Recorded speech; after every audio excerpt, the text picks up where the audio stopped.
உள்ளத்திலே, எண்ணத்திலே, சிந்தையிலே, நினைவிலே எந்த காரியம் அதிகமாக இருக்கிறது,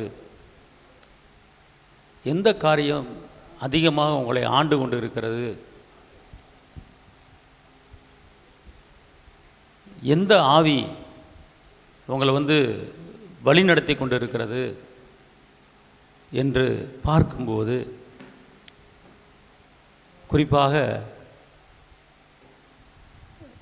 எதை நோக்கி நீங்கள் போய்கொண்டிருக்கீங்க என்ற காரியத்தை ஆவியில் பகுத்தறியும் போது ஆவியானவர் வெளிப்படுத்துகிறார். அநேக குழப்பங்கள் அப்படின்னா, ஒரு காரியத்தை எதிர்நோக்கி ஏசப்பாட்டை கேட்டுக்கிட்டு இருக்கிறீங்க. பட் வர தாமதமாகும்போது என்ன செய்கிறது, ஏது செய்கிறது, நம்ம இதை இப்படி செஞ்சிருவோமா அப்படி செஞ்சிருவோமா அப்படிங்கிற லெவலுக்கு போகும்போது ஒரு குழப்பத்துக்கு நீங்கள் இடம் கொடுக்குறீங்க. ரெண்டாவது, உற்சாகம் ரொம்ப கம்மியாக இருக்குது, சோர்வு அதிகமாக இருக்கிறது. உற்சாகம் ரொம்ப கம்மியாக இருக்குது, சோர்வு அதிகமாக இருக்குது. இப்போது யார்கிட்ட சோர்வு அதிகமாக இருக்குது, யார்கிட்ட உற்சாகமாக இருக்குது அப்படிங்கிறத எப்படி கண்டுபிடிக்கிறது அப்படின்னு கேட்டிங்கன்னா, திடீர்னு ஒரு ஃபோன் போட்டு எப்படி இருக்கீங்க, இருக்கேன் ஏதோ போய்கிட்டு இருக்கு. அப்போனா இவருக்குள்ள ஒரு சோர்வின் ஆவி என்ன செஞ்சுக்கிட்டு இருக்கு, ஆண்டு கொண்டு இருக்கிறது. சோர்வுங்கிறது அது ஒரு வகை ஆவி, புரிஞ்சு கொள்ளுங்கள். இந்த சோர்வுக்கு நீங்கள் இடம் கொடுக்கும்போது நீங்கள் எதிர்பார்த்து கொண்டு இருக்கிற காரியத்துக்கு தாமதமாகும். கர்த்தர் தேவைகளை சந்திக்கிறார், எனக்கு ஒரு குறையும் இல்லை, எல்லா புகழும் இயேசுவுக்கே அப்படின்னு சொன்னீங்கன்னா உங்கள் வாழ்க்கையில் உற்சாகமாக இருக்கிறீங்கன்னு அர்த்தம்.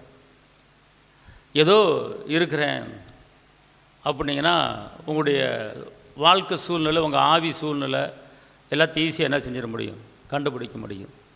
ஆமென். அதனால் சோர்வுகள் உங்களுக்கு எப்பெல்லாம் வருகிறதோ அந்த சோர்வை முறியடிக்கக்கூடிய வார்த்தைகளை நீங்கள் பேசும்போது,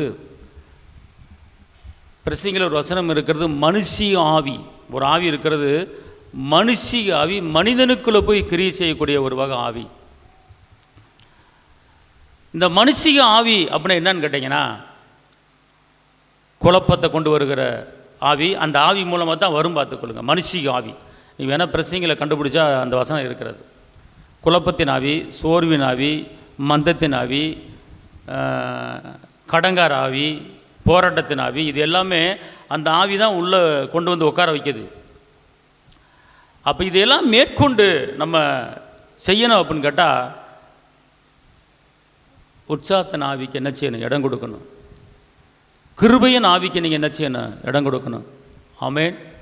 அல்லேலூயா, அல்லேலூயா.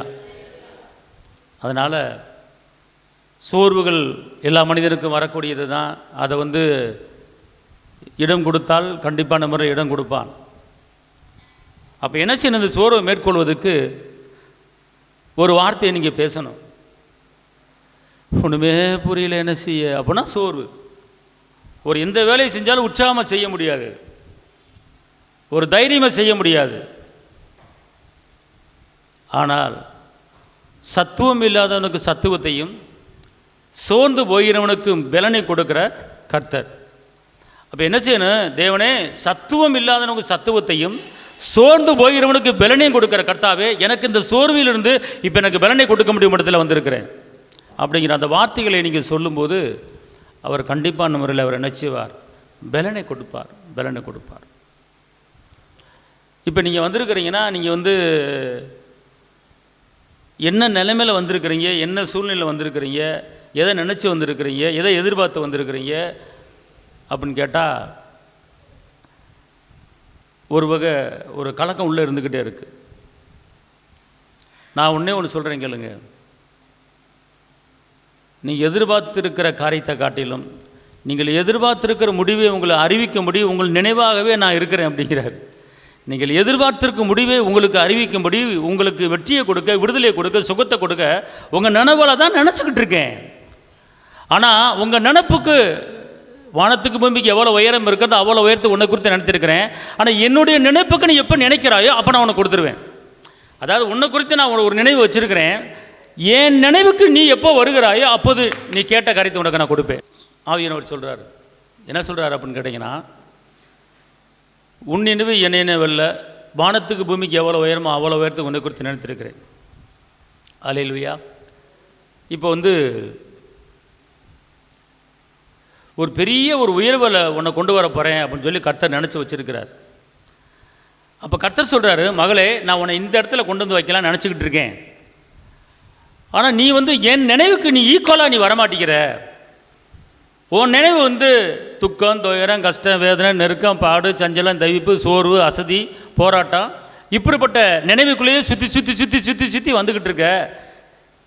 ஆனால் நான் என் நினைவை உனக்குள்ளே கொடுக்க வரும்போது அது எல்லாம் சேர்ந்து எதிராக அடிக்குது. அதனால் நான் கொஞ்சம் செய்து கொஞ்சம் தாமதமாகுது.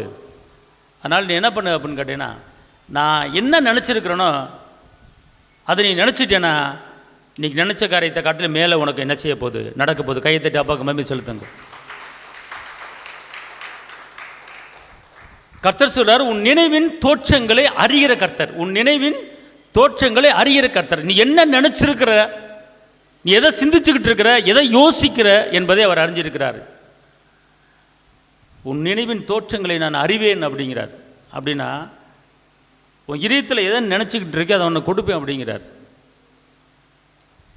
அதனால் இன்றைக்கி நீங்கள் நினைக்கிற நினப்பு சோர்வு, போராட்டம், குழப்பம் இதெல்லாம் நினைக்காதீங்க. கிறிஸ்துவுக்குள் வாழும் எனக்கு எப்போதும் வெற்றி உண்டு. அல்லேலூயா. அவர் சிலுவையிலே யாவை செய்து முடிச்சிட்டார். என்னுடைய தேவைகள் சந்திக்கப்படும். காற்று வராது, மழை வராது, பள்ளங்கள் நிரப்பப்படும்.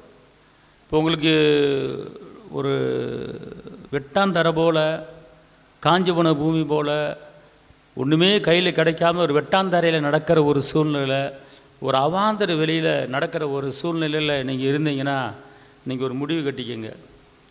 ஒரு பெரிய அற்புதம் உங்களை தேடி வரப்போகுது. ஒரு பெரிய அதிசயம் உங்களை தேடி வரப்போகுது. வெறுமையாக்கப்பட்டிருக்கீங்களா? வெறுமையாக்கப்பட்டிருக்கீங்களா? கர்த்தர் சொல்கிறாரு, வெட்டாந்தரையில் நான் உனக்கு நீர் ஊற்றுகளை உண்டு பண்ண போகிறேன். அவாந்தர வெளியில் நான் உனக்கு ஒரு பாதையை காட்ட போகிறேன். கர்த்தர் சொல்கிறாரு, நீ அடைக்கப்பட்ட வழியே பார்த்துக்கிட்டு இருக்கிற, நான் உனக்கு 7 வழியை திறந்து விடுறேன். 7 வழியை திறந்து விடுறேன். அதனால்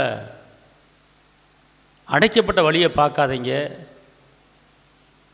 திறந்த வாசலை உனக்கு நான் திறந்து விட போகிறேன். நான் திறந்து விட்டுட்டேன்னா அதை யாராவது பூட்ட நினச்சாலும் பூட்ட முடியாது. அதை யாராவது அடைக்க நினச்சாலும் அடைக்க முடியாது. கர்த்தர் உங்களை உயர்த்த நினச்சிட்டார்னா உங்கள் உயர்வை இந்த பூமியில் எந்த மனிதனும் தடுக்க முடியாது. ஆமேன். அதான் நீ என் பார்வைக்கு அருமையானபடியால் நான் உன்னை கனப்படுத்த விரும்புகிறேன். அல்லேலூயா. வெட்டாந்தர போல் இருக்கா, அவந்தர விளைவு இருக்கா, ஒரு பெரிய அற்புதம் உங்களுக்கு நடக்க போது எதிர்பார்த்து கொண்டு இருக்க. பழையவைகள் ஒளிந்து போன எல்லாம் புதிதான ஒரு புதிய காரியம் உங்களை தேடி வரப்போகுது. ஆமேன் சொல்லுங்கள். அல்லேலூயா, அல்லேலூயா. அதனால் கர்த்தருடைய ஆவியானவர் சொல்கிறாரு, ஆயத்தமாயிக்க. குதிரை யுத்த நாளுக்கு ஜெயமோ கர்த்தரால் வருகிறது. அல்லேலூயா. நீங்கள் எப்போதுமே நீங்கள் ஒரு ஆயத்தமாகவே இருக்கணும். எப்போதுமே என்ன செய்யணும்? ஒரு ஆயத்தமாகவே இருக்கணும். பெற்றுக்கொள்ள ஆயத்தமாக இருக்கணும். விடுதலையை பெற்றுக்கொள்ள ஆயத்தமாக இருக்கணும். மீட்பை பெற்றுக்கொள்ள ஆயத்தமாக இருக்கணும். சுகத்தை பெற்றுக்கொள்ள ஆயத்தமாக இருக்கணும். ஐஸ்வர்யத்தை பெற்றுக்கொள்ள என்ன செய்யணும்? ஆயத்தமாக இருக்கணும். அப்படி ஆயத்தமாக இருக்கும்போது கர்த்தர் பெரிய காரியத்தை உங்களுக்கு செய்வார். நீங்கள் தேவையில்லாமல் குழப்பத்துக்கு இடம் கொடுக்கக்கூடாது. சோர்வுக்கு இடம் கொடுக்கக்கூடாது. கவலைங்கிறது ஒரு வகை வியாதி. கவலைங்கிறது ஒரு வகை ஒரு பிசாசுடைய ஆயுதம். பார்த்துக்கொள்ளுங்க. கவலைக்கு இடம் கொடுத்துடவே கூடாது. அழகாக சொல்கிறாரு, நீ கவலைப்படுவதனால உன் சரீரத்தை ஒரு முளத்தை கூட்ட முடியுமா, குறைக்க முடியுமா? அல்லது உன் முடியை வெண்மையாக்க முடியுமா, கருப்பாக்க முடியுமா? பறந்து திரிகிற பறவைகளையும் மிருகங்களையும் பாருங்கள், ஏதாவது கவலைப்பட்டு கொண்டு இருக்கிறதா? இல்லை. கர்த்தர் அதினதின் காலத்தில் சரியாக அதுக்கு உணவு கொடுத்துக்கிட்டு இருக்கிறார். அல்லது நாட்களிலே உங்களை ஒருபோதும் அவர் வெட்கப்படுத்த விட மாட்டார். அவர் உங்களை உள்ளங்கையில பொறிச்சு வச்சிருக்கிறார். அப்புறம் சொல்கிறாரு, நீ என்னால் மறக்கப்படுவது இல்லை, மறக்கப்படுவது இல்லை. ஒரே ஒரு வசனம் சொல்கிறார். என்ன சொல்லுங்க, ஒரு வார்த்தை சொல்கிறார். என்ன தெரியுமா? உங்களுக்குள்ள ஒரு பலன் இருக்கணும். என்னை தாங்குறதுக்கு, என்னை நடத்துறதுக்கு, என்னை போஷிக்கிறதுக்கு, என் தேவைகளை சந்திக்கிறதுக்கு, என்னை வழிநடத்துவதற்கு, என்னை போதிப்பதற்கு எனக்கென்று ஒருவர் எனக்குள்ளே இருக்கிறாரு. அவர் எனக்கு போதும், அவர் எனக்கு போதும். இந்த உலகத்தில் எந்த மனிதர்கள் என்னை கைவிட்டாலும் கைவிடாத தெய்வம், கைவிடாத இரட்சகர், கைவிடாத மீட்பர் எனக்குள்ளே இருக்கிறார். யெகோவா ஈரே, அவர் எல்லாம் பார்த்து கொள்வார். அல்லேலூயா. அவர் எல்லாம் பார்த்து கொள்வார். அவர் எதிர்பார்த்தேன், இவரை எதிர்பார்த்தேன், இவர் தருவார், அவர் தருவார்னு எதிர்பார்த்தேன், எல்லாமே மூடி கிடக்கு, அடைக்கப்பட்டு கிடக்கு அப்படின்னு நினைக்கலாம். ஏன் மூடி கிடக்கு, அடைக்கப்பட்டு கிடக்கு அப்படின்னா அதுக்கு ரீசன் என்ன தெரியுமா? இப்போ ஒரு ஆளை நம்பியிருப்பீங்க, இன்னொரு ஆளை நம்பியிருப்பீங்க, இப்படி ஒரு ஆளை நம்பியிருப்பேன். இந்த ஆளை நம்பியிருந்தேன், கடைசியில் வம்போன்னு கை விட்டுட்டான். இந்த ஆள் தருவார்னு பார்த்தேன், ஒன்றுமே தரல, என்ன செய்கிறது, ஒன்றுமே புரியல அப்படின்னு. ஆனால் நம்புகிறவரை விட்டுவிட்டு நம்ம தேவையில்லாத காரியத்தை நம்பிக்கை வைக்கிறோம். உன் நம்பிக்கை என்ன செய்யாது? நம்முடைய நம்பிக்கையை ஏசப்பா மேலே வைக்கணும். நம்முடைய நம்பிக்கையை ஏசப்பா மேலே வைக்கணும். உன் நம்பிக்கை என்ன செய்ய, வீண் போகாது. அப்போ ஒரு காரியத்தை கேட்டு கிடைக்கல அப்புறம் நம்ம உடனே சோர்வுக்கு இடம் கொடுத்துட்றோம். எந்த காரியம் எடுத்தாலுமே, ஒரு பூமியில் ஒரு விதையை போட்டாலும் 3 மாதம் ஆகுது அறுவடைக்கு. ஒரு குழந்தை கற்பம் உண்டாச்சுன்னா பெத்தெடுக்க 10 மாதம் ஆகுது. ஒரு வேலைக்கு போனாலும் 3 மாதம் ட்ரைனிங், அதுக்கப்புறம் தான் உங்களுக்கு எல்லாமே அப்படின்னு சொல்கிறாங்க. எந்த வேலைக்கு போனாலுமே 3 மாதம் ட்ரைனிங், 3 மாதம் கம்மியாக தான் சம்பளம் கொடுப்போம், அதுக்கப்புறம் எல்லாம் சொல்லுவாங்க. எல்லாத்துக்கும் ஒரு டைம் இருக்குது. நீங்கள் இதில் எக்ஸ்பீரியன்ஸ் ஆகணும், இது உங்களுக்கு அனுபவம் கிடைக்கணும், அதனால் 3 மாதத்துக்கு நீங்கள் எதுவும் எதிர்பார்க்கக்கூடாது, 3 மாதம் வேலை, அப்போ சரி பரவாயில்ல அப்படின்னு போயிடும். எல்லாத்துலேயுமே ஒரு போன உடனே அள்ளி கொடுத்துட மாட்டாங்க. போன உடனே அள்ளி கொடுத்துட மாட்டாங்க. அள்ளி கொடுப்பாங்க. ஐடி கம்பெனியில் கொடுப்பாங்க. எப்படி கொடுப்பாங்கன்னா, வேறு கம்பெனியில் வேலை பார்த்து 10 வருஷம் வேலை பார்த்து அடுத்து இந்த கம்பெனிக்கு வரும்போது அள்ளி கொடுப்பாங்க. ஏன்னா எத்தனை நாள் இங்கே வேலை பார்த்துருக்க, அதெல்லாம் கணக்கு பார்த்து டக்குன்னு கொடுப்பாங்க. அது எக்ஸ்பீரியன்ஸ் இருக்குது. ஆனால் காலேஜ் முடித்த உடனேயே ஒரு ஐடி கம்பெனிக்கு போகும்போது அந்த சம்பளத்தை கொடுக்க மாட்டாங்க ஃபஸ்ட்டு. அப்போ ஒரு அனுபவம் இருக்குது. இப்போ வேலைக்கு எடுக்கிறவங்க இப்போ எங்களுக்கு முன்னாடி எங்கே வேலை பார்த்தீங்க, எந்த கம்பெனியில் வேலை பார்த்தீங்க, உங்கள் ஊர் என்ன, உங்கள் குலம் என்ன, கோத்திரம் என்ன, அப்பா எங்கே, அம்மா எங்கே, ஆடுகுட்டி எங்கே, எல்லாத்தையும் 52 கேள்வி விசாரிச்சு. இது மாத்திரமில்லை, வெளிநாடுகளாம் வேலைக்கு போகிறோம்னா அங்கே நம்ம தலையிலேருந்து கால் வரைக்கும் செக்கப் பண்ணுவாங்க. செக்கப் பண்ணி உனக்கு ஏதாவது ஃபால்ட் இருக்கா, எதுவும் நோய் இருக்கா, டிபி இருக்கா, கேன்சர் இருக்கா, என்ன நோய் இருக்குதுன்னு சொல்லி ஸ்கேன் எடுத்து பார்த்து அந்த பிளட் எடுத்து அந்த பிளட்டை செக்கப் பண்ணி எய்ட்ஸ் இருக்கா, எல்லாத்தையும் ஃபுல்லாக தலையிலேருந்து கால் வரைக்கும் ஸ்கேன் எடுத்து பிளட் எடுத்து நோய் நொடி இருக்கா பார்த்து செக்கப் பண்ணிவிட்டு தான் அடுத்த பிளேட்டுக்கு டிக்கெட் கொடுப்பாங்க, விசா கொடுப்பாங்க. போயிட முடியாது. போனோன்னு 50,000 இன்னும் 1 லட்சம் சம்பளம் வாங்க போகிறேன் அப்படின்னா போக முடியாது. சம்பளம் வாங்க 1 லட்சம் உனக்கு சம்பளம் வாங்க போகிறியா, நீ வா, நீ எந்த ஊர் எல்லாத்தையும் இங்கே சொல்லு, ஸ்கேன் எடு, பிளட்டை கொடு, எல்லாம் செக் பண்ணி அந்த பிளட்டில் எந்த ஒரு கம்ப்ளைண்ட் இல்லாமல் ஃபீவராக நோய் நொடி இல்லாமல் இருந்தால் தான் வெளிநாட்டுக்கு வேலைக்கே போக முடியும். எவ்வளோ நொன்னாட்டியம் இருக்குது, 1 லட்சம் சம்பளம் வாங்குறதுக்கு எவ்வளோ நொன்னாட்டியம் இருக்குது, எவ்வளோ காரியம் இருக்குது, இவ்வளோ காரியம் இருக்குது. போனோன்னு இவன் அள்ளி கொடுத்துட மாட்டாங்க. எல்லாத்துலையும் இதில் சரியாக இருக்கியா, அந்த கரெக்டாக செஞ்சிருவா, எல்லாம் விசாரித்து எல்லாவற்றையும் பார்த்து தான் என்ன செய்வாங்க பார்த்து கொடுங்க. சும்மா ஒன்று என்ன செஞ்சிட மாட்டாங்க, செய்ய மாட்டாங்க. அவ்வளோ பெரிய காரியம் இருக்குது. இப்போ ஒரு கம்பெனியில் ஒரு பொண்ணு வேலை பார்த்துச்சு, ஐடி கம்பெனியில். அடுத்து பெங்களூருக்கு இன்னொரு கம்பெனிக்கு வேலைக்கு அப்ளிகேஷன் போட்டு வேலை எடுத்துட்டாங்க. இதோடு அங்கே சம்பளம் 75 ரூபா கூட. அப்போ 75 ரூபா கூடனா நீங்கள் எந்த ஊரில் இருக்கீங்க அப்படின்னு கேட்டால், அங்கே பெங்களூர்லேருந்து திண்டுக்கலுக்கு அங்கே ஒரு ஆஃபீஸர் வீட்டுக்கு வர்றார். வீட்டுக்கு இந்த பொண்ணு இந்த வீட்டில் இவங்க சொந்த வீடா, எத்தனை நாள் குடியிருக்கிறாங்க, என்ன குடியிருக்கிறாங்க அப்படின்னு பக்கத்தில் விசாரித்து அதை கன்ஃபார்ம் பண்ணி ஓகேன்னு சொல்லிவிட்டு, அப்புறம் அவங்க பேங்க் அக்கௌண்ட் நம்பரை காமிங்கன்னு சொல்கிறாங்க. பேங்க் அக்கௌண்ட் நம்பரில் நீங்கள் இந்த இடத்துல இந்த வீட்டுக்கு லோன் வாங்கியிருக்கீங்க, இந்த செஞ்சுருக்கீங்க, ஏன் வேலையை பார்த்தா சம்பளம் கொடுக்க போகிற, எதுக்கு நீ பேங்கில் இவ்வளோ லோன் இருக்குது அது இருக்குது அதெல்லாம் ஏன் விசாரிக்கணும் அப்படின்னு கேட்டால் அதில் ஒரு கணக்கு இருக்குன்றான். வேறு நீ ஏன்னு கேட்டால், நீ சிக்கல் எதுவும் மாட்டிருக்கியா, பிரச்சனை எதுவும் மாட்டிருக்கியா, உனக்கு போலீஸ் ஸ்டேஷனில் எஃப்ஐஆர் கேஸ் எது இருக்கா, எல்லாத்தையும் விசாரிச்சுப்பட்டு அதுக்கப்புறம் தான் வேலைக்கே சேர்க்குறாங்க. பார்த்துக்கணும். ஒரு வேலைக்கு போகிறான் 52 கேள்வி இருக்குது. அல்லேலூயா, ஆமென் சொல்லுங்கள். இருக்கா இல்லையா? அதுக்கப்புறம் இந்த ரேகை வை, அந்த ரேகை வை, இவ்வளோ கேட்டுப்பட்டு தான் ஒரு வேலைக்கு ஜாயின் பண்ணுறேன். ஒரு வேலைக்கு ஜாயின் பண்ணி அப்புறம் ஒரு மாதம் வேலை பார்த்த பிற்பாடு அவன் சம்பளம் கொடுக்குறான். இன்றைக்கி நம்ம ஏசப்பட இன்றைக்கி கேட்டவொடனே நாளைக்கு எனக்கு வேணும். அவனே வந்து உன் உடம்பே செக்கப் பண்ணுறான், என்ன நோய் இருக்குன்னு. ஆனால் ஏசப்பா உன் ஆவி, உன் ஆத்துமா, உன் சரீரம், நீ விசுவாசம் இருக்கியா, நம்பிக்கையாக இருக்கியா, நம்பிக்கை இல்லாமல் இருக்கியா, இல்லை கொஞ்ச நாள் வந்துட்டு அப்புறம் விட்டுட்டு போயிடுவியா, இது எல்லாமே ஆராய்ச்சி பண்ணி நீ முழுசாக 100க்கு 100 என்கிட்ட வருவியா? நீயே கொஞ்ச நாளைக்கு வந்துவிட்டு அப்புறம் அங்கே ஒருத்தன் கூப்பிட்றான்னு சொல்லி ஓடணும் இல்லை? நீ அப்படிப்பட்ட ஆவியில் இருக்கு. நீ போய் பார்ப்போம், இயேசுகிட்ட கொடுத்தா இருப்போம், இல்லைன்னா வந்துடுவோம். அப்படி என்ன தண்ணி வரும்போது நான் எப்படி உனக்கு நான் கொடுக்க முடியும்? ஆற்றுல ஒரு கால், சோத்தில் ஒரு கால், மேட்டில் ஒரு கால், பள்ளத்தில் ஒரு கால், ஏசு அப்படின்னா என்ன செய்ய? நீ முழு உள்ளத்தோட முழு இதயத்தோட நீர் தான் என்னை ஆசீர்வதிக்க, நீர் ஆசீர்வதித்தால் ஒழிய உண்மை விட மாட்டேங்கிற அந்த உறுதி மனப்பான்மை, அந்த திட மனது இருக்கணும். அப்புறம் இவர்கிட்ட கேட்டேன், கிடைக்கல, விட்ட கேட்டேன். அவர் வந்து முழு இருதயத்தோடு என்னை தேடினாள் அப்படிங்கிறார். இந்த ஆவி, இந்த ஆத்மா, அந்த சரீரம், நம்முடைய எண்ணங்கள், நம்முடைய சிந்தனைகள், நம்முடைய பார்வைகள், மூச்சு எல்லாமே இயேசுங்கிற அந்த தாட்டு எப்போ வருதோ அப்போ அவர் கொடுத்துருவாரு. இந்த முழு இருதயம் இருக்காது, பார்த்துக்கொள்ளுங்க. இவங்க இயேசுகிட்ட கேட்க சொன்னால் கேட்டு பார்ப்போம். மைண்ட் என்ன செய்யும்? நேற்று அங்கே வர்றதுக்கு போகணும்னு சொன்னோமே, அங்கே போகலாமா, சரி இங்கே போய் பார்ப்போம், இவர் தராரன் பார்ப்போம். ஒரு வேலைக்காரன் 2 எஜமானுக்கு வேலை செய்ய முடியாது.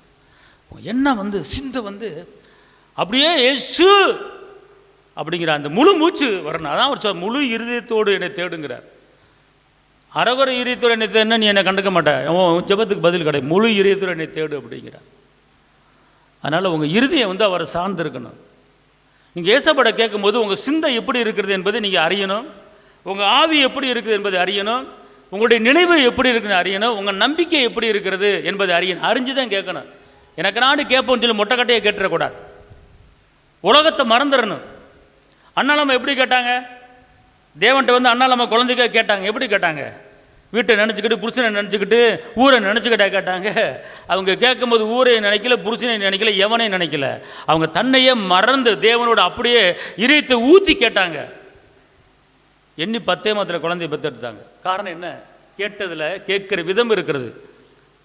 விதம் இருக்கிறது. அதில் வந்து சில பேர் இந்த இதயத்தை விட்டுருவீங்க, இதயத்தை விட்டு காயத்தை கேட்பீங்க. முழு இருதயம் தேன். அது எப்படின்னு கேட்டால், அந்த அண்ணாலம்மா வந்து தன்னையே மறந்துட்டாங்க. ஏன் மறந்துட்டாங்க அப்படின்னா, அவங்க வந்து அந்த ஏலி கேட்குறாரு. என்ன கேட்குறாரு? ஏலி என்ன கேட்குறாருன்னா, ஏம்மா தண்ணிக்குன்னு அடிச்சுட்டு வந்துட்டியாம்மா, அப்படியே ஒரு மாதிரியே புலம்புற அப்படின்னு. அவங்க சொல்கிறாங்க, நான் மன கிளைஷமுள்ள ஸ்திரீ அப்படிங்கிறாங்க. அப்போ கர்த்தருடைய ஆவிக்கு இவங்க ஆவிக்கும் ஒத்து போய் பக்கத்தில் இருந்து பேசுகிற மாதிரி அப்படியே தன்னை மறந்துட்டாங்க. அவங்க ஆலயத்தில் இருக்கிறோமா அப்படிங்கிறத மறந்து கண்ணை மூடிக்கிட்டு அப்படியே கேட்குறாங்க. பார்த்துக்கொள்ளுங்க, கர்த்தருடைய அந்த சிந்தை அப்படியே அந்த அண்ணாலம்மாக்குள்ளே இறங்குது, பதில் கிடைக்குது. தண்ணீர் சிந்து போதைக்காரன் எப்படி பேசுகிறானோ அதே போல் அண்ணாலம்மா பேசுகிறது. ஏலி அரண்டு போயிட்டார். ஏலி என்ன செஞ்சிட்டாரு? அரண்டு போயிட்டார். அந்த அளவுக்கு அவங்க தேவனோட உறவாடினாங்க. பார்த்துக்கொள்ளுங்க. 52 காரியத்தை உள்ளே வச்சுக்கிட்டு கேட்கும்போது பெலன் இருக்காது. அதனால் அவங்க தன்னையை மறந்தாங்க. இருதயத்தை ஊற்றினாள் அப்படின்னு போட்டிருக்கு. இருதயத்தை ஊற்றணும். நம்மகிட்ட இருக்க அப்போ இதயத்தை ஊற்றினாள் அப்படின்னா எவ்வளவு ஒரு மைண்டு வந்து அதில் போயிருக்கும் பாருங்கள். இன்றைக்கி நம்ம இதயத்தை என்ன செய்யறது கிடையாது, ஊற்றுறது கிடையாது. அவர்கிட்ட இதயத்தை அப்படியே ஃபுல்லாக ஒப்பு கொடுக்கணும். அப்படி செய்யும்போது கர்த்தர் ஒரு பெரிய மாற்றத்தை செய்வார். அல்லேலூயா. உங்களுடைய ஆவி, உங்களுடைய ஆத்துமா, உங்கள் சரீரம் எப்படி இருக்கிறது? அன்பான தேவ சமூகத்துக்கு உட்காரும்போது உங்களை நீங்கள் மறந்துடணும். உங்கள் வீட்டை மறந்துடணும், உங்கள் குடும்பத்தை மறந்துடணும். அவர் சமூகத்தில் உட்காந்துருக்கும்போது அவர் அப்படியே அவருடைய மகிமை, அவர் பிரசன்னம் உங்கள் மேலே அப்படியே இறங்கும்போது அப்படியே நீங்கள் உங்களுடைய தேவைகளை சொல்லும்போது பதில் கிடச்சிடும். பார்த்துக்கொள்ளுங்க. முழு இருதயம் அவருக்கு தேவை. ஒரு மணி நேரம் தேவ சமூகத்தில் உட்காரோம் அப்படின்னா அதில் 52 காரியம் வந்துடும். 52 காரியம் வந்துடும். வருமா வராதா? வரும்ல. அப்போ அதில் வந்து பெலன் இருக்காது. அதில் வந்து என்ன இருக்காது? பெலன் இருக்காது.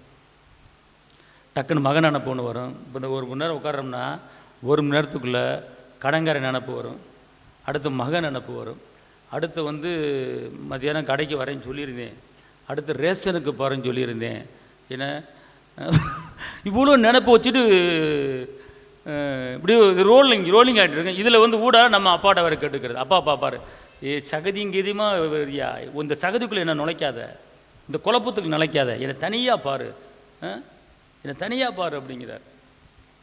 அப்படின்னா நம்ம வந்து அந்த நினைவுகள் எதுவுமே நமக்கு என்ன செய்யக்கூடாது, வர விடக்கூடாது.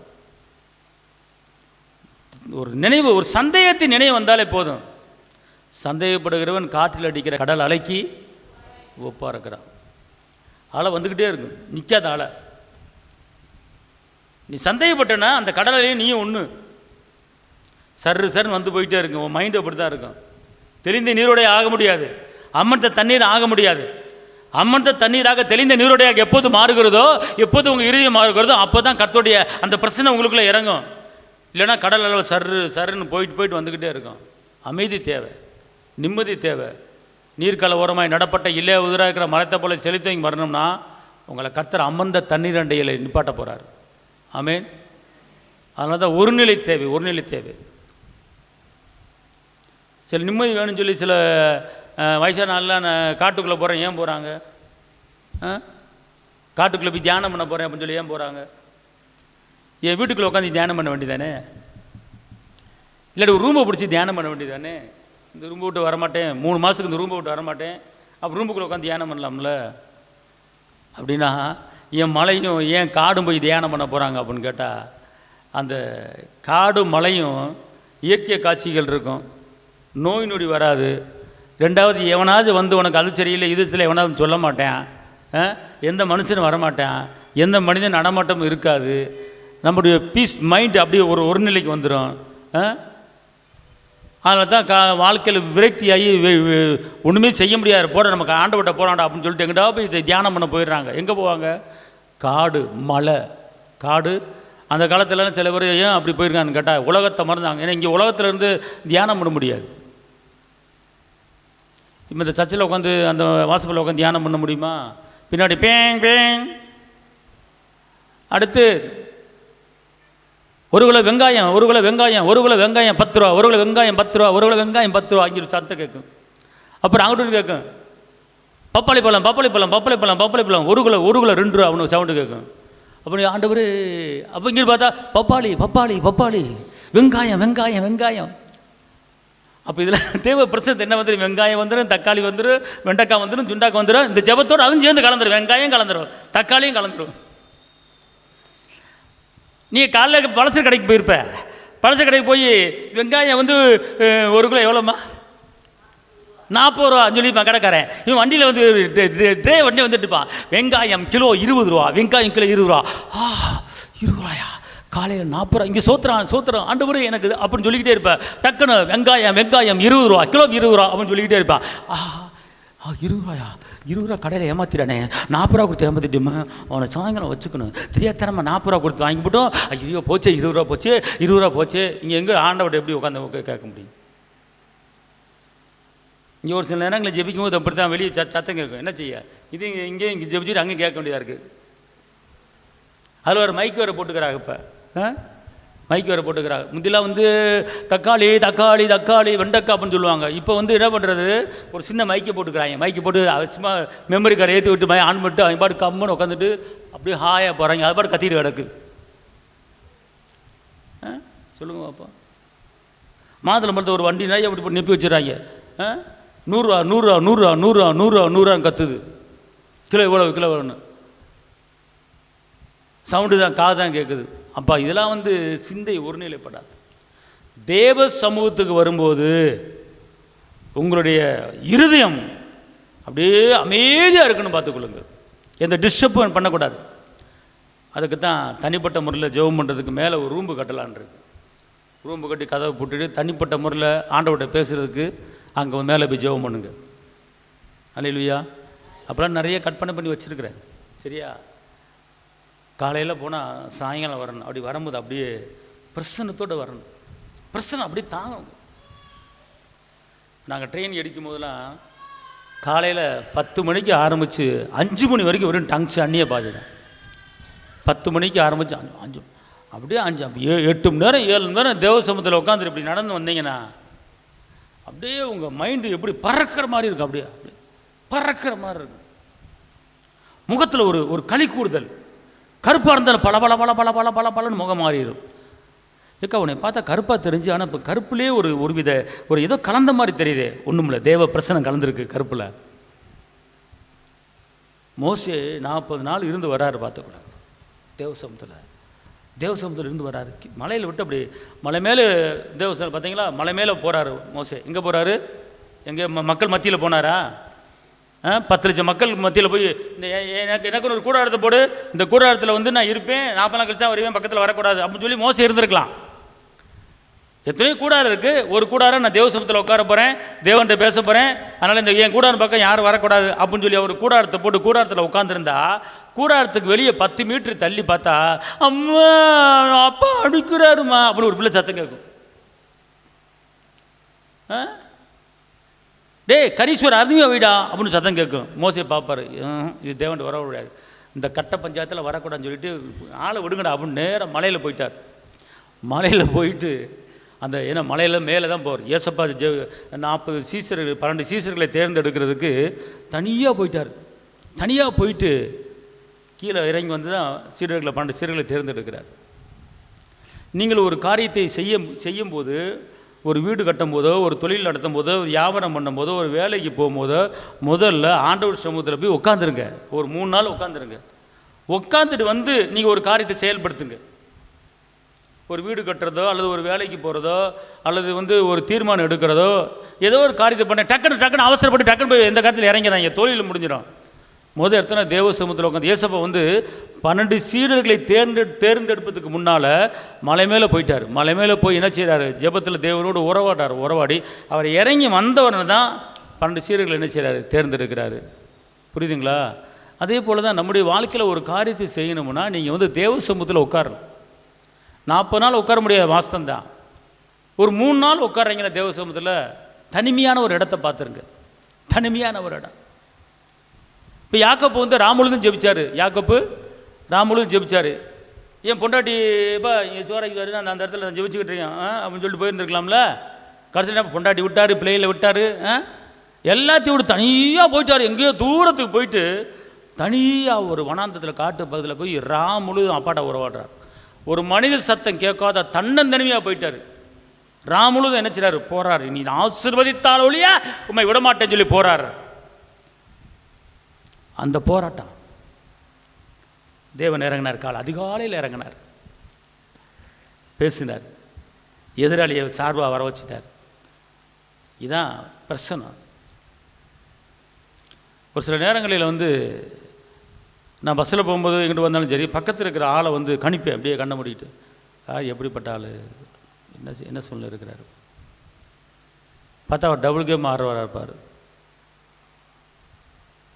அவர் தான் ஒரு வாட்டி பஸ்ஸில் போகும்போது நான் சும்மா இருக்க மாட்டேன். இந்த ஆவியின் வரங்களை வந்து அது ஆப்ரேட் பண்ணணும். ஆவியின் வரங்களை என்ன செய்யணும்? ஆப்ரேட் பண்ணணும். ஆப்ரேட் பண்ணால் தான் ஆவியின் வரங்கள் உங்களுக்கு செயல்படும். இந்த பஸ்ஸில் உட்காந்து போயிட்டு இருப்பேன்னா டக்குன்னு ஒருத்தர் பக்கத்தில் உட்காந்துருப்பார். வேறு வழியில் உட்கார தான் செய்வாங்க. அப்படியே லேசாக ஒரு நிமிஷம் சோத்திரம் அப்படின்னு சொல்லி ஆவியின் பகுத்தறிகிற வரங்களை எனக்குள்ளே இருக்கிறது. ஆண்டவரே, இந்த நபரை குறித்து எனக்கு வெளிப்பாடு தாங்க அப்படின்னு கண்ணை மூடுவேன். அப்படி பார்த்தா 2 பேர் கரண்டி சண்டை போடுற மாதிரி தெரியும், அடிப்படி சண்டை போடுற மாதிரி தெரியும்.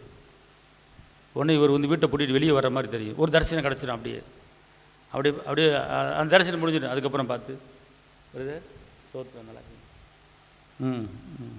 எங்கேருந்து வருது வர இங்கேருந்து வரேன் பிரதர், நான் உங்களோட ஒரு வார்த்தை பேச விரும்புகிறேன், பேசலாமா? சொல்லுங்கள் பிரதர். இந்த மாதிரி நான் இயேசுவை கும்பிட்ற ஆள். ஒரு ஆள் உள்ளத்தில் என்ன இருக்குதுன்னு எனக்கு தெரியும். அதனால் நீங்கள் உங்கள் வீட்டில் சண்டை போட்டுட்டு கோச்சிக்கிட்டு வெளியே வர்ற மாதிரி நான் உணர்றேன். அப்படியே எந்திரிச்சு நிமிந்து உக்காண்டார். ஆமாம் என் பொண்டாட்டி ஒரு சண்டை போட்டு வீடு அவர் பேரில் அவங்க அம்மா வீடு அது, அவள் வீட்டில் உட்காந்து ராஜாங்கம் பண்ணிக்கிட்டு இருக்கா, அவள் வீட்டில் ஒன்றும் பேச முடியல, அதனால் நான் கோச்சிட்டு நான் எங்கள் அம்மா வீட்டுக்கு போகிறேன் அப்படின்னார். எப்படி பிரதர் கரெக்டாக கண்டுபிடிச்சிங்க? என் பொண்டாட்டி பற்றி எப்படி உங்களுக்கு தெரியும்? என் பொண்டாட்டி அப்படியே சொல்கிறீங்க. அதுக்கப்புறம் நம்ம வேலையை காட்டினேன். இப்படி இப்படி இயேசு அப்படின்னு சொல்லி ஆவியின் பகுத்தறிகிற வரங்கள் கணிக்கல. சும்மா எனக்கு நாடு தூங்கிட்டு கிறிஸ்துவ ஜீவி எங்குன்றது உனக்குள்ள ஒரு ஆவியின் வரங்கள் இருக்கிறது. இயேசு இருக்கிறார், அது நடைமுறைக்கு கொண்டு வரணும் நீங்கள். ஆமே, அல்லேலூயா. இயேசுட்டு போதிக்கும் போது இயேசு நினைச்சுவார், அங்கே இருக்கிற ஆளுடைய ரகசியத்தை பண்ண வெளிப்படுத்திடுவார். சமரே பண்ண தண்ணி குடிக்க போகும்போது அப்படியே கணிக்கிறாரு. சமரே பண்ண அப்படியே பார்க்குற அம்மா அப்படிங்கிறாரு, ஐயா அப்படிங்கிறது. வீட்டுக்கார எங்கம்மா? அவர் இல்லை. வெரி குட், கரெக்டாக சொல்லிட்டேன். அந்த ஆளுடைய ஞாபக சக்தி அந்த ஆளை வந்து நம்ம பக்கம் திருப்புறதுக்கு உண்டான ஒரு ரகசியம் என்ன அப்படின்னு கேட்டால், ரகசியம் என்ன அப்படின்னு கேட்டால், கரெக்டாக சொன்னம்மா, கரெக்டாக சொன்னேன். இப்போ ஒருத்தனை வச்சிருக்கிற நீ, அவன் உன் புருஷன் இல்லை, இது வரைக்கும் இது 6வது ஆள் நினைக்கிறேன் அப்படின்னா இயேசு அப்படியே திரும்ப ப்ளூ பிரிண்ட் அப்படியே சொல்கிறார். உண்மை சொன்னேன், உனக்கு புருஷன் இல்லை, சைடில் வச்சுருக்க, மொத்தம் 5, இது 1 6ன்னு நினைக்கிறேன் அப்படிங்கிறார். அப்படித்தானே சொல்கிறாரு. உனக்கு ஏற்கனவே 5 புருஷன் இருக்குன்னு சொல்கிறார். அந்த அம்மா அப்படியே அப்படியே வாளி கிணத்துல தண்ணி எடுத்த வாளி டமாரம் கீழே போட்டுருச்சு. ஏசுப்பா அப்படி சொல்லிட்டீங்க. சொன்ன உடனே இதான் ப்ராபசி, தீர்க்க தரிசனம். அப்புறம் போய் கிராமத்தில் போய் பேசுகிறார் அப்பா. அப்பா அந்த பொண்ணுக்கிட்ட பேசுகிறார், சீசர்களை நீ போய் கிராமத்துக்குள்ளே சாப்பாடு வாங்கிட்டு வாங்க அப்படின்னு சொல்லிட்டு அழகாக பேசுகிறார். ஒரு சீசரோட பக்கத்தில் எல்லாம் அம்போடு விட்டுட்டு போயிட்டாங்க ஏசப்பாட்ட. ஆனால் அந்த அம்மாட்ட பேசுகிறார், அம்மா அப்படின்ட்டு. அதுவும் ரொம்ப வயசான ஆளும் கிடையாது, ரொம்ப இளவட்டம் கிடையாது, நார்மல் 40, 35, 38, 40, 35, 38 இந்த நார்மல் லேடி. அப்போ பேசுது, இந்த குடிக்கிற தண்ணி எங்கள் யாக்கப் வெட்டின கிணறு, எங்கள் முன்னோருடைய யாக்கப் வெட்டினது அப்படின்னா, இந்த தண்ணி குடித்தா தாகம் வருமா? மறுபடி தாகம் எடுக்கும். ஆமாம், தண்ணி தாங்க தான் எடுக்குது ஐயும். அப்புறம் அப்படி அப்பா அப்படி தனிப்பட்ட முறையில் ஒரு லேடிட்டு அழகாக பேசுகிறார் பாருங்க. நான் கொடுக்குற தண்ணீர் குடித்தாலும் அடுத்து தாகம் எடுக்காது, நான் கொடுக்குற தண்ணீர் ஜீவ தண்ணீர். என்ன நீ இப்படி சொல்லுகிறீர்? எங்களுக்கு மெஷியா வருவான்னு கேள்விப்பட்டிருக்கிறோம், என்ன இப்படி பேசிக்கிறீர்? அவன் பேசி முடிச்ச டக்குன்னு ஆட்டையை உள்ள நுழைக்கிறார். உன் புருஷங்கம்மா. அப்போ தான் கதையை சொல்லு. நம்ம அரண்டு போய் கிராமத்தில் இருக்கிற எல்லாத்தையும் கூட்டி வந்துடுச்சு. இதான் வெளிப்பாடு. இது அவர் நமக்குள்ளே இருந்த அந்த காரியம் என்ன செய்யும், நடக்கான்னு பார்த்தவர். நல்லா தெரிஞ்சுக்கொள்ள, நீங்களாம் ஆவியின் வரம் பெற்றவர்கள், உங்களுக்குள்ள ஆவியின் வல்லமை இருக்கிறது. ஒரு ஆளை பகுத்தறிந்து அணிந்து கொள்ளக்கூடிய கிஃப்ட் உங்களுக்குள்ள இருக்கிறது. அதுக்குண்டான முயற்சிகளை நீங்கள் எடுக்கணும். 1 கொரிந்தியர் 14:1 சொல்லுகிறது, அன்பை நாடுங்கள், தீர்க்க தரிசன வரத்தை விரும்புங்கள். நீங்கள் அங்கெல்லாம் போய் தீர்க்கத்தின்னு சொல்லுங்கள், அப்படி செய்யுங்க, அது சொல்லவில்லை. உன்னுடைய வாழ்க்கையிலே தீமை செய்யணும் வர்றானா நீ பகுத்தறியணும். உன் வாழ்க்கையை கெடுக்கிறதுக்கு வர்றானா நீ பகுத்தறியணும். உன்னை ஏமாத்துறதுக்கு வர்றானா பகுத்தறியணும். உன் குடும்பத்தை கெடுக்கிறதுக்கு வர்றானா பகுத்தறியணும். அப்போனா ஒரு மனிதன் உனக்கு அதை செய் இதை செய் அப்படி ஒரு இப்படி ஒரு இவனை சொல்ல வர்றானா, நீ அது அவன் நல்லவனா அவன் கெட்டவனா அவன் எப்படிப்பட்டவன் என்பதை நீ அறிந்து கொள்ள முடியாத அந்த பகுத்தறிவு வரத்தை உனக்கு கொடுத்துருக்கிறாரு. அதை நீ செயல்பாட்டுகளை கொண்டு வரும்போது உன் வாழ்க்கையை நீ காத்துக்கொள்ள முடியும், விழித்திருக்க முடியும், ஜாக்கிரதையாக இருக்க முடியும். அழகாக சொல்லப்பட்டு உன்னை ஏமாற்ற முடியாது. 1 லட்சம் கொடுத்தா 10 லட்சம் கிடைக்குன்னு சொல்லி நிறைய பேர் ஏமாந்துருவாங்க. ஆனால் உன்னை ஏமாற்ற முடியாது. காரணம், உனக்குள்ளே நல்லவன் யார் கெட்டவன் யார் அப்படிங்கிற அறிஞ்சக்குள்ளோடைய அந்த கிருபையை கர்த்தர் உனக்கு கொடுத்துருக்கிறார். ஆனால் அதை யாரும் பயன்படுத்துறது கிடையாது. அதான் ஆவின் வரங்கள். ஆமென், அல்லேலூயா. அதனால் தைரியமாக இருங்க, முழு இருதயமாய் என்ன செய்யுங்க, அவரை சார்ந்து கொள்ளுங்க. முழு இருதயமாய் அவரை சார்ந்து கொள்ளுங்க, முழு இருதயமாக அவர்கிட்ட கேளுங்க. அண்ணா நம்ம எப்படி உட்காந்தாங்க தெரியுமில்ல, பைபிளை படித்து பாருங்கள். யாக்கோபு எப்படி உட்காந்தார், பைபிளை படித்து பாருங்கள். மோசே போயிட்டார் தனியாக மறைபொருளை வாங்குவதுக்கு, 10 கட்டளை வாங்குவதுக்கு போனார். நீங்கள் தனிப்பட்ட முறையில் ஒரு காரியத்தை தேவனை உறவாடிங்கன்னா, ஒரு காரியத்தை ஏசப்பட்ட நீங்கள் வாங்கிட்டு வர முடியும். தனிப்பட்ட முறையில் முழு உள்ளத்தோட முழு பலத்தோட அப்பாட்ட உட்காந்தீங்கன்னா வரும்போது ஒரு கிஃப்டை வாங்கிட்டு வர முடியும், வெளிப்பாட்டு வரங்களை வாங்கிட்டு வர முடியும். மோசே 10 கட்டளை கொண்டு வர்றாரு, தேவன்கிட்ட வாக்கு தத்தங்களை வாங்கிட்டு வர்றாரு. 10 கட்டளை. யாக்கோபு ராமுழுது உட்காரார், தேவனை உறவாடுறாரு. எதிராளி புறம் க்ளோஸ் பண்ணிட்டாரு. அற்புதம், அல்லேலூயா. அண்ணாலமா மணிக்கணக்காக உட்கார்றாங்க, சந்ததியை பெற்றுக்கிட்டாங்க. அதே போல் நீங்கள் உங்கள் வாழ்க்கையில் ஒரு காரியம் நடக்காமல் இருக்கா, வராமல் இருக்கா, தேவைகள் சந்திக்கப்படாமல் இருக்கா, வீட்டில் உட்காந்துக்கிட்டு டிவி பார்க்குறத விட்டுவிட்டு, வீட்டில் பார்க்குறது வாசப்பில் உட்காந்துக்கிட்டு அவள் போனால் இங்கே போனால் அந்த போனால் உட்காந்துட்டு வாசப்பில் உட்காந்து கதை அடிக்கிறத நிப்பாட்டி போட்டு ஒரு நேரத்தை ஒதுக்கி ஒரு 2 நாள் தேவசமத்தில் உட்கார போகிறேன் அப்படி போய் உட்காந்துட்டு நீங்கள் அவட்ட உறவாடிட்டு வாங்க. வந்த உடனே நீங்கள் எதிர்பார்க்குறத காட்டிலும் மேலான காரியத்தை கர்த்தர் உங்களுக்கு செய்வார். ஆமென், அல்லேலூயா. இக்காரணம் நீங்களாம் சாதிக்க பிறந்தவர்கள், நீங்களாம் ஆள பிறந்தவர்கள், நீங்களாம் ஜெயிக்க பிறந்தவர்கள். அல்லேலூயா. சிலுவையிலே உங்களுக்காக எல்லாம் செஞ்சு முடிச்சு இந்த வச்சுக்க மகளே அப்படின்ட்டார். அதனால் பெற்றுக்கொள்றதுக்குண்டான தகுதி உங்களுக்குள்ள வேணும். ஆமென், அல்லேலூயா. சத்தமாக சொல்லுங்கள், அல்லேலூயா, அல்லேலூயா. நல்லா தெரிஞ்சுக்கொள்ளுங்களேன். ஒரு காரியத்தை ஏசப்பாட்டை கேட்டுக்கிட்டு இருக்கீங்க, பதில் வரல, சோர்ந்து போயிடக்கூடாது. என்ன செய்யணும்? இப்போ டக்குன்னு வந்து உங்களுக்கு ஒரு மலேரியாவோ ஜுரமோ வந்துட்டா பெட்டில் படுப்போம். 1 வாரம் போட்டு தீட்டிடுவாங்க ஆஸ்பத்திரியில்.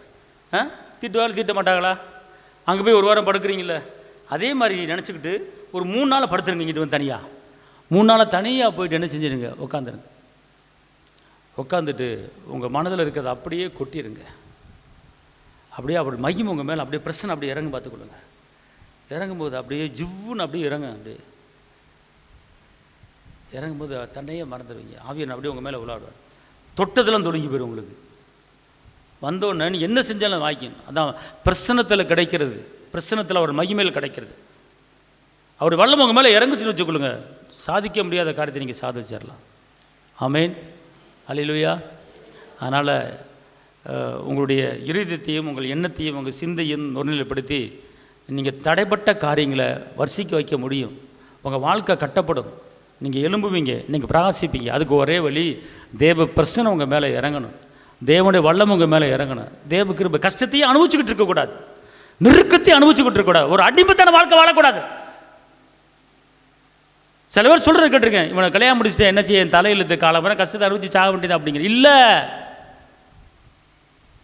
அநேகரை கொலை செஞ்சு சித்திரவதைப்படுத்தின ஒரு சவுலை என் தகப்பன் இயேசு டைரக்டாக பேசி சவுலா பவுலா மாற்றி தேவனுடைய ராஜ்யத்தை கட்டுவதற்கு 14 நிருபங்களை எழுதுவதற்கு அந்த சவுலாகிய அந்த பவுலை பயன்படுத்தின கர்த்தர் உங்களுக்கு எதிராக செயல்படுகிற ஆயுதங்களை ஒன்றுமில்லாமல் ஆக்க முடியும் அவரால். ஆமென், அல்லேலூயா. இன்னைக்கு அவன் சரியில்லை, இவன் சரியில்லை, புருஷன் சரியில்லை, அவன் சரி, அப்படி இல்லை. சரி வரணும், இருத்தை மாற்றணும். ராஜாக்களை தள்ளுறவர் ராஜாக்களை ஏற்படுத்த, ராஜாக்களை இருந்து உங்கள் கருத்தில் இருக்கிறது. ஆமென், அல்லேலூயா. அதனால் இப்போ நான் என்ன சொல்ல வரேன் அப்படின்னு கேட்டிங்கன்னா, அவர் சமூகத்துக்கு வாங்க 1, 2 அவர் சமூகத்துக்கு வந்துட்டிங்கன்னா எல்லாத்தையும் தூக்கி போட்டுங்க. உங்கள் உள்ளத்தில் இதை திறந்து பார்த்தா, இருத்தை திறந்து பார்த்தா யாருமே புருஷன் கூட இருக்கக்கூடாது. கடவுளுடைய சமூகத்துக்கு வந்துட்டிங்கன்னா, அண்ணா நம்ம புருஷன் நினச்சாங்களா? புருஷன் நினைக்கல. புருஷன் அங்கிட்டு போய் தள்ளி போட்டுட்டு நேரம் வந்துட்டாங்க ஆலயத்துக்குள்ளே. எங்கே வாங்க நம்ம போய் தேவனுடைய உறவாடுன்னா அப்படி தான். கூட்டு ஜெபம் இருக்குது, சேர்ந்து ஜெபம் இருக்குது. ஆனால் ஒரு காரியத்தை சாதிக்கணும், ஒரு காரியத்தை நீங்கள் பெற்றுக்கொள்ளணும், ஒரு காரியத்தை தேவன்கிட்ட வாங்கணும் அப்படின்னா தனிப்பட்ட முறையில் போய் அவர்கிட்ட உட்காந்துடணும். ஏன் என் வாழ்க்கை இப்படி இருக்குது, ஏன் எனக்கு நிரந்தரமான வருமானம் இல்லை, ஏன் என் பிள்ளை படிப்பில் இப்படிப்பட்ட காரியம் இருக்குது, ஏன் நான் எடுக்கிற காரியத்தில் ஜெயம் வரல, தோற்று போன வாழ்க்கையாக பல வருஷம் வாழ்ந்துக்கிட்டு இருக்கேனே, எனக்கு ஜெயம் இல்லையா, கிறிஸ்துவுக்கள் வாழும் எனக்கு எப்போது வெற்றி உண்டு இல்லை, ஏன் வெற்றியை பார்க்க முடியல, எனக்கு அதுக்குண்டான ரீசன், அதுக்குண்டான பதில், அதுக்குண்டான விட எனக்கு கிடைச்சாங்கன்னு நீ சொல்லும் வரைக்கும் நான் இந்த இடத்த விட்டு எந்திரிக்க மாட்டேன் அப்படின்னு சொல்லி ஒரு நாளை ஒதுக்கிட்டு போய் பூட்டிக்கோங்க, உள்ளே போய் உட்காந்துக்கோங்க. கர்த்தருடைய பதில் உங்களுக்கு தேடி வரும். அன்னாளுக்கு வந்துச்சுல, யாக்கோபுக்கு வந்துச்சுல, தானியேலுக்கு வந்துச்சுல. தானியேல் அந்த ராஜா வந்து சொப்பனத்துக்கு பதில் கேட்குறாரு. தானியேல் என்ன பண்ணுறாருன்னா பதில் சொல்கிறாரா? அந்த ராஜா வந்து என்ன செய்கிறாரு, ஒரு சொப்பனத்துக்கு பதில் சொல்லணும் அப்படிங்கிறாரு. நாட்டில் இருக்கிற எல்லாரும் என்ன பண்ணுறாங்க, பதில் சொல்ல முடியல. அப்போ தானியேல் என்று ஒரு அடிமையாக வந்த ஒரு தானியேல் வந்து இருக்கிறாருன்னு சொல்லும் போது கேள்விப்பட்டு தானியேல் என்ன சொல்கிறார், ராஜா பார்த்து என்ன சொல்கிறாரு, உடனே சொல்கிறேன்னு சொன்னாரா? என்ன கேட்டார் தானியேல், என்ன சொன்னார் அந்த ராஜாவுக்கு, எனக்கு தவணை ஒரு 2 நாள் தவணை கொடுங்க, அப்படி தானே போட்டிருக்கு, தவணை கொடுக்க விண்ணப்பம் பண்ணினார். விண்ணப்பம் பண்ணுறான். அப்போ அவர் வந்து என்ன பண்ணுறாரு, ராஜா சமூகத்தை விட்டு போய் அங்கே தேவ சமூகத்தில் என்ன செய்கிறாரு, உட்காந்து அந்த சொப்பனத்துக்கு பதிலை வாங்குறாரு. வாங்கிட்டு வந்து சொப்பனத்தை சொல்கிறாரு, கரெக்டாக இருக்குது. நான் என்ன சொல்ல வரேன் அப்படின்னு கேட்டிங்கன்னா, ஒரு காரியத்தை சாதிக்க நினச்சி சாதிக்க முடியாமல் இருக்கீங்களா? அப்போ சாதிப்பதற்கு நீங்கள் என்ன செய்யணும், 1 நாளோ அல்லது 2 நாளோ அல்லது 3 நாளோ நீங்கள் தேவ சமூகத்தில் உட்காரதுக்கு டயத்தை ஒதுக்கணுங்கிறேன். நான் ஒதுக்கிட்டு நீங்கள் அவர்கிட்ட கேட்கலாம், ஆண்டவரே நீங்கள் என்னோட பேசுகிறவர், நான் வந்து உங்கள் பிள்ளை, எனக்கு வெளிப்படுத்துங்க அப்படின்னு சொல்லும்போது கண்டிப்பாக உங்கள் குடும்ப சூழ்நிலை என்ன, உங்கள் கணவர் சூழ்நிலை என்ன, உங்கள் பிள்ளைகள் சூழ்நிலை என்ன, உங்கள் எதிர்காலம் என்ன, உங்கள் பிள்ளையை குறித்து கர்த்தர் என்ன செய்ய திட்டம் வச்சுருக்கிறார், உங்கள் பிள்ளைக்கு என்ன செய்ய போகிறார் அப்படின்னு திட்டம் வச்சுருக்கிறார். அந்த திட்டத்தை என்ன செய்வீங்க, நீங்கள் அறிந்து கொள்வீங்க, திட்டத்தை அறிந்து கொள்வீங்க. அன்பார்ந்தவர்களே, அதுக்கு வந்து ஒரே வழி தேவ சமூகம் தான் பார்த்துக்கணும். இப்போ நான் வந்து ஊழியம் பண்ணணும், அதை செய்யணும் இதை செய்யணுங்கிற இந்த எண்ணமே எனக்கு இல்லை. பிஸ்னஸ் பண்ணிக்கிட்டு இருந்தேன், அதை செய்யணும் இதை செய்யணும், வீடு வாங்கணும், தோட்டம் வாங்கணும், துறம் வாங்கணும், அப்படி போகணும் இப்படி போகணும் அப்படின்னு நிறைய ஓடிக்கிட்டே இருந்தேன். கடைசியில் பார்த்தா அடி மேலே அடி, அடி மேலே அடி. கடைசியில் வந்து வாடுறத விட செத்துடலாம்டா அப்படின்ட்டு நினச்சி கொண்டு இருக்கும்போது கடைசியாக ஆண்டவர் சமூகத்தில் உட்காருவோம் சொல்லி ஒரு நாள் தேவ சமூகத்தில் உட்காந்தேன். பார்த்துக்கொள்ளு, நான் உன்னை இந்த உலகத்துக்கு வேலை செய்ய அழைக்கலை, எனக்குன்னு வேலை செய்ய உன்னை அழைச்சிருக்கிறேன். ஆனால் நீ அதை தெரிந்து கொள்ளாமல் இருக்கிறாய், நீ கண்டு கொள்ளாமல் இருக்கிறாய். எல்லாத்தையும் போட்டுவிட்டு என்னை பின்பற்று, எனக்காக வேலை செய்ய இறங்கு அப்படிங்கிற அந்த வார்த்தை வந்ததுக்கு அப்புறம் தான் இப்போ ஒன்றுமே வேணாடா செத்துரும்டா அப்படிங்கிற நினப்போட கடைசி ஆண்டவர் சமூகத்துக்கு வரும்போது இந்த வார்த்தை வருது. பார்த்துக்கொள்ளுங்க. அதுக்கப்புறம் தான் ஆண்டவர் சமூகத்தில் உட்காந்து இந்த வேலைகளை ஊழியத்தை பார்க்கும்போது அது நல்லபடியாக அதாவது ஒருத்தர் ஒரு திட்டம் வச்சுருப்பார். இப்போ வந்து உங்கள் பிள்ளைக்கு வந்து ஒரு வேலை கிடைக்காம இருக்கலாம், அப்போ வந்து உங்கள் பிள்ளைக்கு ஏதோ அவர் திட்டம் போட்டு வச்சுருக்கிறாரு, நீங்கள் அதே ஃபோக்கஸ் பண்ணிக்கிட்டு இருப்பீங்க. ஆனால் அவர் திட்டத்துக்கு ஒப்பு கொடுக்கணும், அதுக்கு வந்து நீங்கள் கேட்கணும், அப்பாட்ட கேட்கணும். அதான் சொல்கிறாரு கேளுங்க, ஏசியா 45 வரும் காரியங்களை என்கிட்ட கேளுங்க, வரும் காரியங்களை என்கிட்ட கேளுங்க, என் கையின் கிரியைகளை குறித்து கேளுங்க. இப்போ நான் சொல்ல வர்றது, இப்போ இங்கே உட்காந்துருக்கிற எல்லாத்துக்கும் ஒவ்வொரு தேவைகள் இருக்கும், ஒவ்வொரு எதிர்பார்ப்பு இருக்கும், இருக்கா இல்லையா? எனக்கு எல்லாமே பீஸ்ஃபுல்லாக இருக்குது, நிம்மதியாக இருக்குது, சந்தோஷமாக இருக்கேன், ஒரு 10 பவுன் நகை வீட்டில் ஸ்பேராக இருக்குது, 2 லட்சம் பணம் பீரோவில் வச்சுருக்கேன் அப்படின்னு யாராவது சொல்ல முடியுமா? 2 லட்சம் பணம் பீரோவில் கட்டாக இருக்குது, பேங்கில் டெபாசிட் 10 லட்சம் அங்கே டெபாசிட் இருக்குது, அங்கே பேங்கில் ஒரு 25 பவுன் வந்து என்னுடைய லாக்கரில் இருக்கிறது, இங்கே ஒரு 8 பவுன் என் வீட்டில் பீரோவில் வச்சுருக்கிறேன், இதெல்லாம் எனக்கு இருக்கிறது ஒன்று அப்படி யாரும் சொல்ல முடியுமா? அப்படி இருந்தால் நீங்கள் இங்கே வந்து உட்கார மாட்டீங்க. அப்படி இருந்தால் அதனால தான் ஆர்டர் இல்லாமல் வச்சுருக்கிறாரு. நீ நீ நீ இரு வரமாட்ட, நீ என்கிட்ட வந்துட்டே இரு. அதான் ஒரு வசனம் இருக்குது, உன்னை நான் உயர்த்தின பிற்பாடும் உன்னை மேன்மையாக்க பிற்பாடும் நீ செஞ்ச உதவியை மறக்காதுன்னு சொல்லி வசனம்லாம் இருக்குது, பார்த்துக்கொள்ளுங்க. சரிங்களா? அதனால் வந்து நீங்கள் இப்போ என்ன சொல்ல வரேன் அப்படின்னு கேட்டிங்கன்னா, இப்போ வந்து எல்லாத்துக்கும் ஒரு எதிர்பார்ப்பு இருக்கா இல்லையா, எல்லாத்துக்கும் ஒரு தேவை இருக்கா இல்லையா? இருக்குல்ல. அதை வந்து ஏசப்பட கேட்கணும். எப்படி கேட்கணும் அப்படின்னா அவர் சொல்லிட்டார். இஸ்ரவேலின் பரிசுத்தரும் அவனை உருவாக்கினவருமாகிய கர்த்தர் சொல்கிறதாவது. சொல்லுங்க, இஸ்ரவேலின் பரிசுத்தரும் என்னை உருவாக்கினவர், என்னை உருவாக்கினவர் சொல்றாரு. என்ன சொல்றாரு? வருங்காரியங்களை என்னிடத்தில் கேளுங்கள், என் பிள்ளைகளை குறித்தும் என் கரங்களின் கிரியைகளை குறித்தும் எனக்கு கட்டளையிடுங்கள். அப்ப என்ன அர்த்தம்? உங்கள் பிள்ளை வருங்காலம், உங்கள் மக அடுத்த வருஷம் உங்கள் மகன் எந்த ஊருக்கு போவேன், அடுத்த வருஷம் உங்கள் மகன் எங்கே வருவா, ஏதாவது உங்களுக்கு தெரியுமா? உங்கள் மகன் வெளிநாடு போக போகிறான், உங்களுக்கு தெரியுமா? உங்கள் மகன் அநேக ஜாதிகளை கடன் கொடுக்க போது உங்களுக்கு தெரியுமா? அப்படின்னா என் மகன் எப்படி இருக்க போகுது, என் மகளுக்கு எப்போ குழந்தை பிறக்கும், என் மகளுக்கு எப்போ கல்யாணம் நடக்கும், என் மகனை வச்சு என்ன செய்ய போகிறீங்க, என் மகன் வந்து சாப்பிட மாட்டானே, என் மகன் அப்படி சோர்ந்து போகிறானே, இதுக்கு என்ன காரணம்? என்கிட்ட எதுவும் குறை இருக்கா, இல்லை நான் எதுவும் தப்பு பண்ணுறேன்னா, என்னால் என் மகன் வந்து இப்படி சோர்ந்து போகிறானா, என்னால் என் மகன் சாப்பிட மாட்டானா, என்னால் என் மகன் சரியாக படிக்க மாட்டானா, எனக்கு ஒன்றும் பொருள் இன்றைக்கி எனக்கு பதில் தெரிஞ்சாகணும். நான் என்ன செய்யணும்?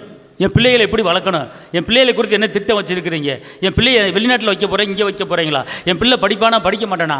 என் பிள்ளை எந்த படிப்பான்? அவனை குறித்து என்ன சித்தம் வச்சுருக்கீங்க? எனக்கு இன்றைக்கி என் மகனை குறித்து வெளிப்பாடு வரணும். இன்றைக்கி என்னை குறித்து இல்லை, என் மகளை குறித்து வெளிப்பாடு வரணும். நான் நீங்கள் சொல்லிட்டீங்கன்னா அதன்படியே நான் என் மகனுக்கு ஈக்குவலாக அந்த போக்கஸ். இப்போ வந்து என் மகனை வந்து நீங்கள் வந்து ஒரு MBBS படிக்க வைக்க போகிறேன் அப்படின்னு திட்டம் வச்சுருந்தீங்கன்னா நான் அந்த வழியில் நான் போயிடுவேன், அந்த வழியில் போயிடுவேன்.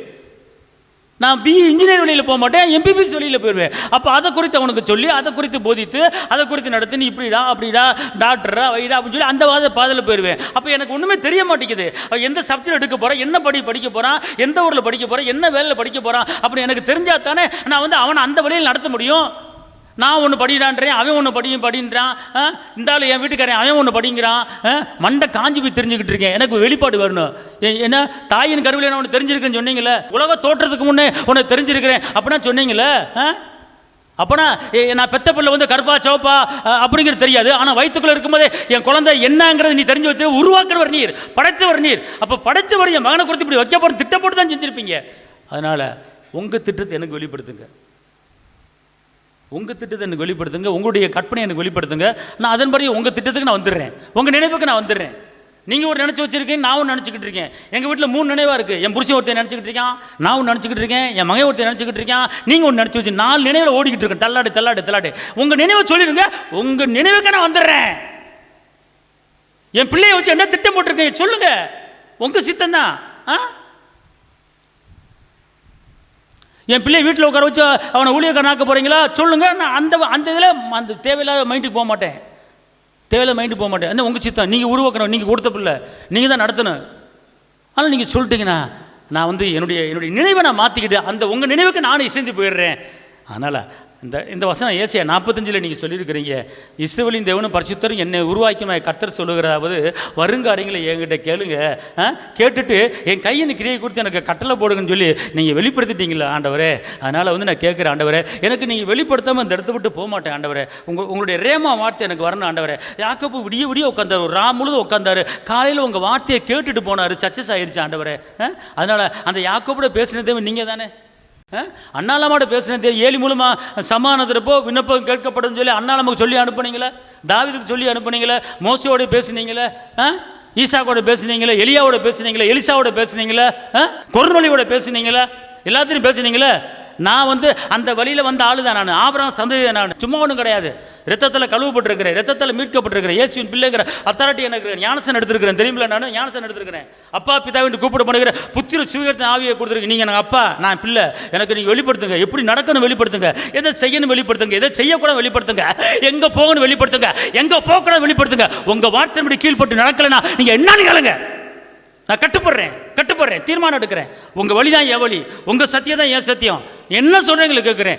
ஆனால் என் பிள்ளையை வச்சு, என் மகனை வச்சு என்ன செய்ய திட்டம் வச்சுருக்கீங்க, என் மகனை எங்கே கொண்டு போக போகிறீங்க, என் மகளை எங்கே கொண்டு போகிறீங்க சொல்லிட்டீங்கன்னா நான் ஜெபத்தில் அந்த காரியத்தை நீங்கள் சொன்ன காரியத்தை வச்சு நான் ஜெபிச்சுக்கிறேன். வேறு ஒன்றும் இல்லை. என்னை பட்டும் படாரத்தில் என்னை மிதக்க வைங்க, நான் கேட்கல ஏசப்பா. தங்க கட்டில் படுக்க வைங்க, நான் கேட்கல ஏசப்பா. ஏன் குடும்பத்தை குறித்து நீங்கள் கொடுத்த பிள்ளை, என் பிள்ளை சரியாக படிக்க மாட்டான், என் பிள்ளை சரியாக சாப்பிட மாட்டான், என் பிள்ளைக்கு வேலை இல்லை, அவர் ரொம்ப சங்கடப்படுறான். அதனால் நீங்கள் கொஞ்சம் சொல்லி கொடுத்துட்டிங்கன்னா நான் அதன்படி நாங்கள் குடும்பம் உங்கள் அந்த மைண்டுக்கு போயிடுவோம். ஆண்டவரே எனக்கு வெளிப்படுத்துங்க ஆண்டவரே. அப்போ நீங்கள் அப்படி அப்பாட்ட கேட்டிங்கன்னா அப்பா அப்படியே இறங்கிடுவார். அன்றைக்கி நைட்டு தூங்கும்போது சொப்பனத்தில் பேசுவார், மகனே உன் மகனை இப்படி வைக்க போகிறேன், உன் மகளை இப்படி வைக்க போகிறேன், உன் பிள்ளை இப்படி வைக்க, உன் புருஷனை இப்படி வைக்க போகிறேன், ஒன்று இப்படி வைக்க போகிறேன். இதான் வாழ்க்கை. சாகிற வரைக்கும் இதான் உனக்கு நடக்க போகுது. வேறு ஒன்று நீ ஒன்று தேவையில்லாமல் எந்த திட்டத்தையும் போடாத. திட்டத்தை திட்டங்கள் தருபவரும் நீர்தானையா, செயல்படுத்தி நடத்துவரும் நீர்தானையா. திட்டங்கள் தருபவரும் நீர்தானையா, செயல்படுத்தி நடத்துவரும் நீர்தானையா. எஜமானனே என் ராஜனே, எஜமானனே என் ராஜனே. எஜமான நீர் இருக்க வேலைக்காரனுக்கு ஏன் கவலை, எஜமான நீர் இருக்க வேலைக்காரனுக்கு ஏன் கவலை. உங்க ஊழியம் நான் ஏன் கலங்கணும், அழைச்சது நீங்க நடத்தி செல்வீங்க, உங்க பிள்ளைனா. அல்லேலூயா, அல்லேலூயா சொல்லுங்க. திட்டங்கள் தருபவர் தான். இங்கே இருங்க, உலகத்தோட்டம் இங்கே ஒன்று சொல்கிறீங்க. நோவாட்ட பேசுகிறாரு, அழகாக பேசுகிறாரு. நான் இந்த உலகத்தை அழிக்க போகிறேன், என்ன பண்ணு, ஒரு பேழையை கட்டு அப்படிங்கிறார். ஆதியாகமத்தை எடுத்திங்கன்னா பேழையை கட்டு அப்படிங்கிறாரு. பேழையை கட்டு அப்படின்னு சொல்லிவிட்டு எப்படி கட்டுறது அவருக்கு என்ன தெரியும் கேளுங்களேன். நம்ம தகப்பே ஒரு இன்ஜினியர், அவர் நோவாக்கு ஒரு பிளான் போட்டு கொடுக்குறாரு பாருங்க. அந்த பிளானு எடுமா, இத்தனை அடி நீளம், இத்தனை அடி அகலம், இதில் வந்து இதை போட்டு பூசு, அதை போட்டு வாசி. நீ கொப்பேர் மரத்தால் கொப்பேர் மரத்தால் மரத்தை பாருங்க, அந்த மரம் வந்து பயங்கரமான ஸ்ட்ராங்கான மரம், என்னதான் அழியாது, அப்படிப்பட்ட ஒரு மரத்தை எடுங்கிறாரு. உனக்கு ஒரு பேழையை உண்டாக்கு, அந்த பேழையிலே அறைகளை உண்டு பண்ணி அதை உள்ளும் புறமுமாக கீழ் பூசு. நீ அதை பிளான் பார்த்தீங்களா? பிளானை பாருங்க, அப்பா கொடுக்குற பிளான். நீ அதை பண்ண வேண்டிய விதம் என்னவென்றால், பண்ண வேண்டிய விதம் நல்லா தெரிஞ்சுக்கொள்ளுங்க. நீ செய்ய வேண்டிய விதம் என்னவென்றால், இப்போ என்னன்னா, நீ ஒரு வியாபாரத்தை ஆரம்பி, ஒரு தொழிலை ஆரம்பி, ஒரு பிஸ்னஸ் ஆரம்பி. பிஸ்னஸ் ஆரம்பிச்சுட்டு நீ செய்ய வேண்டியது என்ன? ஓகே, அடுத்து பேழையின் நீளம் 300 முழமும் அதன் அகலம் 50 முழமும் அதன் உயரம் 30 முழமாய் இருக்க வேண்டும். நீ பேழைக்கு ஒரு ஜன்னலை உண்டு பண்ணி மேல்தட்டுக்கு ஒரு முழ தாழ்த்தியிலே அதை செய்து முடித்து, பேழையின் கதவை அதை பக்கத்தில் கீழ் வைத்து, கீழ் அறைகளையும் 2ஆம் தட்டின் அறைகளையும் 3ஆம் தட்டின் அறைகளையும் பண்ண வேண்டும். அல்லேலூயா. பிளான் வருதா? பிளான் வருதா? இங்க இருங்க. நோவாவுக்கு பேழை கட்டுவதுக்கு, பேழையை கட்டு அப்படின்ட்டு அவர் ஒன்றும் போகல. இந்தா பிள்ளையை கொடுத்துறேன், வச்சுக்க, பிள்ளையை வளர்த்துக்க அப்படின்னு சொல்கிற தேவனால உனக்கு பிள்ளையை கொடுத்துப்பட்டு அந்த பிள்ளைக்கு என்னென்ன செய்யணுமோ எல்லாத்தையும் செஞ்சு முடிச்சு ரெடியாக வச்சுப்படுத்தான் உனக்கு பிள்ளை கொடுக்குறாரு. பொண்ணாவாக்கு என்ன பண்ணுறா? டைனிங் டேபிள் போட்டாரா? இப்படி இவர் அகலை நீளம் போட்டாரா? செஞ்சாரா? அவர் எப்படி 2 யானை நிற்கிற மாதிரி ஒரு அறை, 2 ஒட்டகச்சிவிங்க நிற்கிற மாதிரி ஒரு அறை, 2 காண்டாமருங்க நிற்கிற மாதிரி ஒரு அறை, பறவைகள் பூரா கூடு கட்டுறதுக்கு ஒரு அறை, 2 யானை நிற்கிறதுக்கு எப்படி இருக்கும் அறை? இங்கே ஒரு யானை, அங்கே ஒரு யானை, ஒரு பேலை கப்பல் கட்டுற பாருங்க. 2 யானை, 2 காண்டாமருகம், 2 ஒட்டகச்சிவிங்கி, 2 புலி, 2 சிங்கம், 2 உயரமாக ஒன்று ஒட்டகச்சிங்க பெருசு. இது எல்லாம் வந்து ஒரு பேலைக்கில் வைக்கிறதுக்கு இந்த இடம் மாதிரி 10 இடம் வேணும். இவ்வளோ ஒரு நீளமாக என்ன செய்கிறாரு? கட்ட சொல்கிறாரு. சாதாரணமாக இருந்த அந்த நோவாவை ஒரு வீடு கட்டுற மாதிரி பேழையை கட்ட வைக்கிறார். பார்த்துக்கொள்ள, அந்த காலத்தில் ஆதி காலத்தில் வந்து இப்படி நடந்திருக்கு. பார்த்துக்கொள்ளுங்க. கட்டினது யார்? நோவாவுடைய மொத்தம் 8 பேர் சேர்ந்து கட்டுறாங்க. ஆனால் கட்டும்போது எல்லோரும் சிரிக்கிறாங்க, எல்லோரும் கேலி பண்ணுறாங்க. நோவாவுக்கு மெண்டல் ஆயிடுச்சு, நோவாவுக்கு பைத்தியம் பிடிச்சிருச்சு அப்படின்றாங்க. ஆனால் கட்டி முடித்து அவர் காட்டுக்குள்ளே போய் எல்லா மிருகத்தையும் 2 மிருகமாக கூப்பிட்றாரு. பின்னாடியே வருது, எல்லாத்தையும் உள்ளே போட்டு அடைக்கிறார். 2 ஆமை, 2 முயல், எல்லாம் வருது, 2 எல்லாமே வருது. உள்ளே அடைச்ச பிற்பாடு தான் மலையை வர்ஷிக்க பண்ணுறார். அப்போ தான் கேலி பண்ணவேன், நக்கல் பண்ணவேன், எல்லாரும் சாகுறாங்க தண்ணியில், சாகுறாங்க தண்ணியில். கடைசியில் அந்த நோவா குடும்பம் மட்டும் அது பேலையில் மேய்ந்து கொண்டு இருக்குது. உலகமே அழிந்து விட்டது, இந்த உலகமே தண்ணியில் மிதக்குது. நம்ம தேவன் எப்படிப்பட்ட தேவன் பார்த்தீங்களா?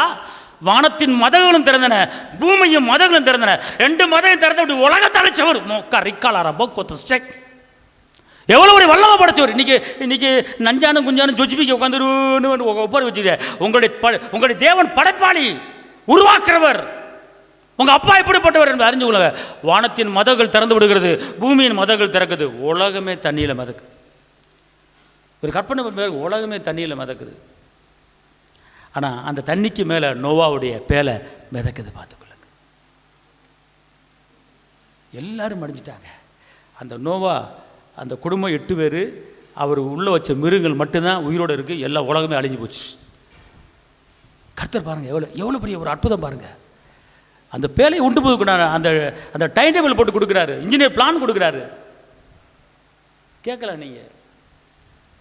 நோவாவுக்கு இன்ஜினியர் பிளான் போட்டு கொடுத்து பேலையை உருவாக்குனீங்களே, எனக்கு என் குடும்பத்தை நடத்துறதுக்கு ஒரு பிளான் போடுங்க. இந்த கரணை அடைக்கிறதுக்கு எப்படி பிளான் போட்டுத்தாங்க? எனக்கு பிளான் போடுங்க. இந்த என் மகனுக்கு உண்டான காரியம் என்ன பிளான் போட்டுத்தாங்க, எனக்கு தாங்க, பிளான் தாங்க. நோவாவுக்கு பிளான் போட்டு கொடுத்தீங்களா? எத்தனை அடி நீளம்டு எனக்கு தாங்க. அழகா இங்கே இருங்க. பழைய ஏற்பாடு பரிசுத்தவான்களை காட்டிலும் புதிய ஏற்பாடு பரிசுத்தவான்கள் நம்ம வந்து தகுதி பெற்றவர்கள். அதாவது முந்தின ஆதாம் செய்த பாவத்தை காட்டிலும் அந்த பாவத்தை வர இயேசு சிலுவையில் முடிச்சிட்டாரு. அப்போலாம் வந்து அவ்வளோ கிருபை பெற்றவர்கள்லாம். அவர் படைப்பாளியை கொஞ்சம் பார்த்தீங்கன்னா உங்கள் பிரச்சனையெல்லாம் ஊதிட்டு போயிடலாம். ஆமாம் இல்லையா? செங்கலில் பிறந்த யோசனை பண்ணி பாருங்கள், உங்கள் பிரச்சனை ஊதிட்டு போயிடலாம். அவ்வளோ மிரக்கல் அற்புதம் பண்ணவர். நீங்கள் உங்கள் பிரச்சனை சின்ன பிரச்சனை, ஒரு முடிவு கட்டணும். ஒரே பிரச்சனையில் வாழ்ந்துக்கிட்டு இருக்காதீங்க. ஜெபிக்க சாப்பிட தூங்க. அப்படின்னா உன் ஜெபத்துக்கு என்ன பதில் வரணுமா வேணாமா? 2 வருஷமாக ஜெபிச்சுக்கிட்டு இருக்கேன், 2 வருஷம். அப்புறம் ஜெபம் பண்ணால் ரெட்டிப்பான நன்மை தருவேன், இன்றைக்கே தருவேன். சகரியால் போட்டிருக்கு ரெட்டிப்பான நன்மை வரணும். இன்னைக்கு காலம்பரம் பஞ்சாயத்து, காலம்பரம் பிரச்சனை இல்லை. யோபுக்கு பாடுபட்டாருன்னா அது பிசாசு சொல்லிட்டு தான் வந்து பண்ணான். தேவனுக்கு தெரியும், தேவன்கிட்ட சொல்லிட்டு தான் வர்றான் பிசாசு. ஆனால் எண்ணி 6 மாதம் தான் முடிஞ்சு. இன்றைக்கி நம்மளுக்கு என்ன இருக்குது? 5 வருஷம் ஒரே பிரச்சனை, 8 வருஷம் ஒரே பிரச்சனை. அப்படி வாழ ஏசபைக்கு. ஆனால் நம்ம வந்து கேட்குற விதம், அவர்கிட்ட போகிற விதம் சரியில்லை. பைபிளில் எல்லாமே இருக்குல்ல. அண்ணால் எப்படி போனாங்க, யாக்கோபு எப்படி போனார், நோவா எப்படி போனார், தாவீது எப்படி போனார், சாலமன் எப்படி போனார், எல்லாமே அவங்கள படித்து அவங்க போன காரியத்தை. இன்றைக்கி ஈசாக்கு விதைச்சு 100 மடங்கு அறுவடையை பார்த்தார். அப்போ நம்ம எல்லாருமே என்ன செய்யணும்? ஜெயிக்கணும். ஆமென். அல்லேலூயா.